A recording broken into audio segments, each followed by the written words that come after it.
He sat there, his mother on his left side and his girlfriend on his right. They were both proud of him. This was supposed to be a great day for him.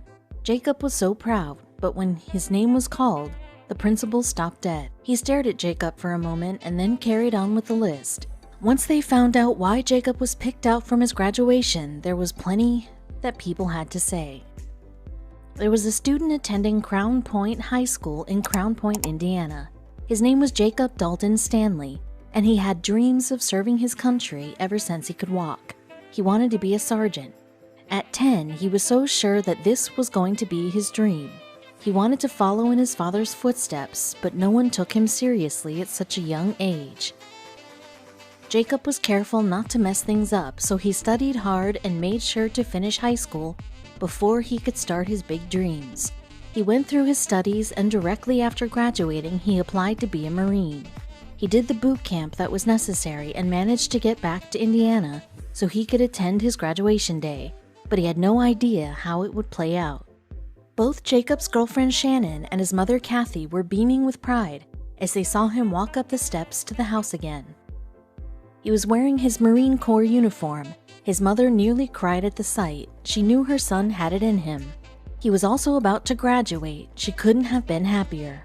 The three made their way to the graduation ceremony at the high school.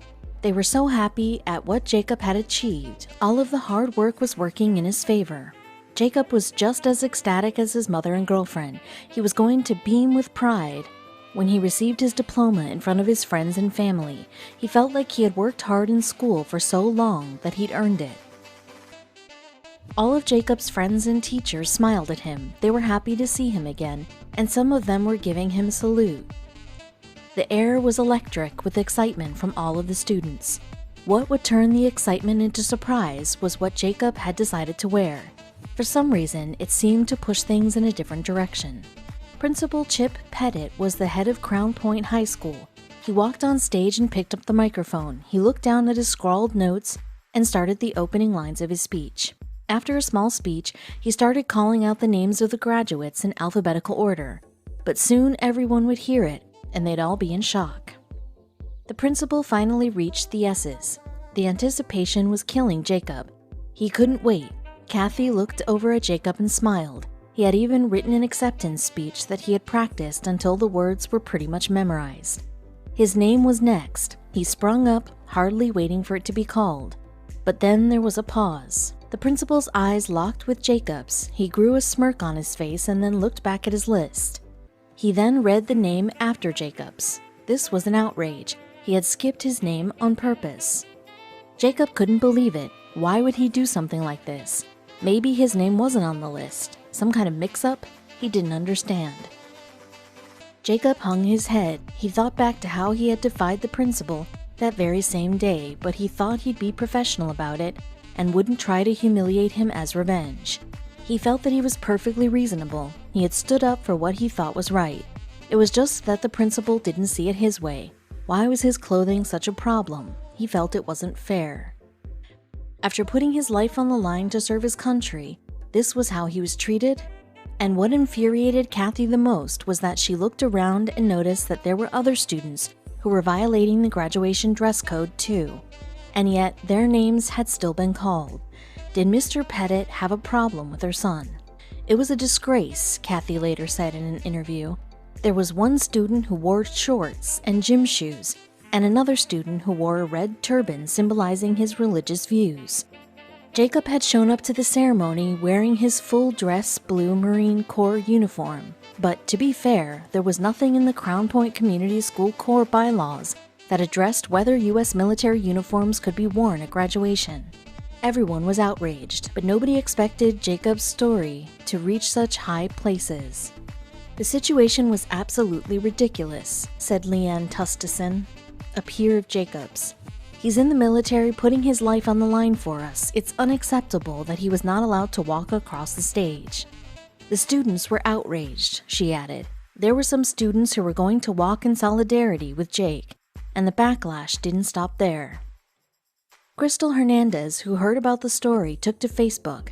It amazes me that all through life, people are always telling you to be proud that you're different, celebrate your uniqueness.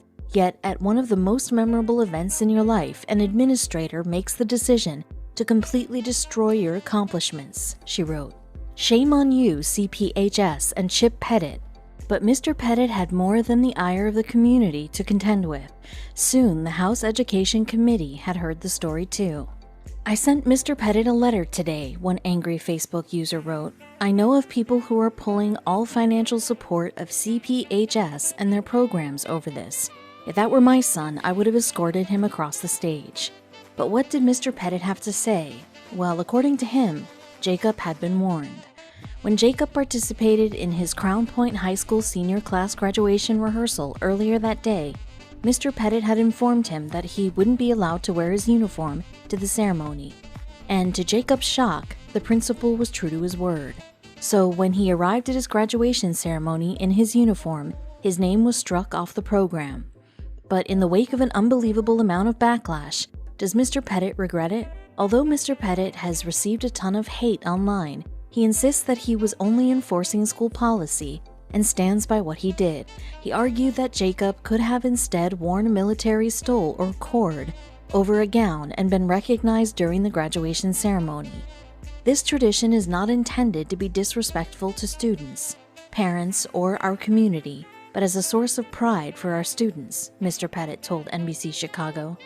But no amount of defense would make him less of a hypocrite in the public's eyes. To add insult to injury, another school in the Crown Point area called Hobart High School had a similar situation that had also been widely publicized, but for a different reason.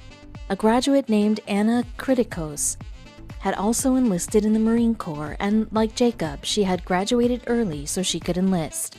And she was permitted to wear her military uniform during commencement ceremonies. When Anna returned for her graduation ceremony, she expressed her desire to wear her military uniform to the high school administrators, and in sharp contrast to Jacob's story, she said that she received their full support. They have been absolutely amazing. It is okay with the Marines for us to wear our uniforms at high school graduation, Anna said.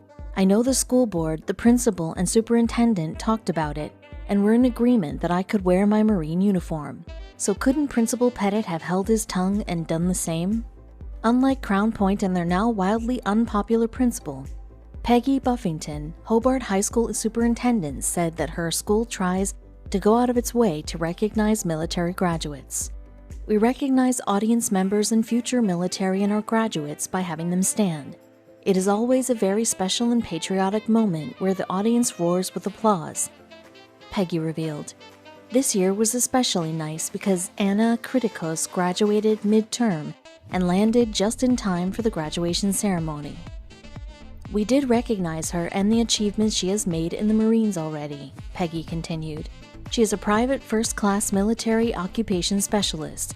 She is currently living in Virginia in their specialist class involved with intelligence and started her training in January. We are extremely proud of her accomplishments. However, according to a U.S. Marine Corps spokesman, the military does not get involved with graduation dress codes. The Marine Corps does not dictate what specific high schoolers can or cannot graduate in, Marine Corps Major Clark Carpenter stated. That decision is up to school leadership, but it may not be up to the school leaders for long. State Rep Mike Aylesworth was appalled when he read about Jacob being barred from his own graduation, and he agreed with all the backlash the school was receiving. He even added some of his own. What happened I found not appropriate, Mike, a Vietnam veteran, said. I just think people who are willing to put themselves in harm's way should have the option to wear a uniform at graduation. And his comment won more than just support. State Rep Mike Aylesworth won committee approval for a bill mandating that school districts allow students already serving in the military to wear their dress uniform instead of the traditional graduation apparel. It's a hodgepodge of local school board regulations all over the state, Mike said. I just want to make it all consistent all over the state. Most school corporations in the state do the right thing and don't need a law for guidance, but there's evidently a couple of school corporations that need help, said Mike, obviously referring to Mr. Pettit and Crown Point High School. We should be encouraging young people who want to put their life on the line for our country to go through graduation and walk up on the stage in their uniform, Mike added. Wheeler Stanley, Jacob's father, refused to comment on the incident at the school, but he did say that he would support legislation to enforce a uniform standard across the state. "I would support it wholeheartedly," he said. But what does Jacob say? "I don't want the social media controversy that is drawing attention away from the class of 2017, he said in an interview. "I also do not want to make any additional statements and wish to put this all behind me so I can start my career in the Marine Corps."